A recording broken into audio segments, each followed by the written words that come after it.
প্রত্যেক মানুষ যখন চোখ দিয়ে গুনাহ করে, এই মোবাইলে নারী দেখে, ছবি দেখে, উলঙ্গ দৃশ্য দেখে, হারাম নাজায়েজ ছবি দেখে, রাস্তায় দেখে বেপর্দা বেহায়া নারী দেখে, নিজের আত্মীয় স্বজনের থেকে হোক আর রাস্তার মহিলা হোক, প্রত্যেক মানুষের চোখে যা দেখে হারাম, তা অন্তরে আইসা জমা হয়। আর অন্তর থেকে ধীরে ধীরে পরিকল্পনা, প্ল্যান, প্রোগ্রাম বাড়াইতে বাড়াইতে বাড়াইতে বাড়াইতে একসময় লজ্জাস্থানের দ্বারাও জিনা এবং ব্যভিচারের গুনাহ হয়ে যায়। নাউযুবিল্লাহ, নাউযুবিল্লাহ, নাউযুবিল্লাহ।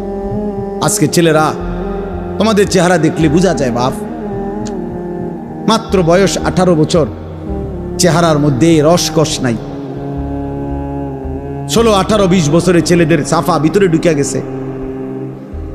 তোমাদের চুল দেখলে বোঝা যায়, তোমাদের চেহারার বিমর্ষ ভাব দেখলে বোঝা যায় গুনাহ করতে করতে তোমরা ক্লান্ত, গুনাহ করতে করতে ক্লান্ত। অনেক ছেলে আছে, আমি তো জানি ভাই, আমার অনেক ছেলের সাথে সম্পর্ক আছে, শত শত ছেলের সাথে।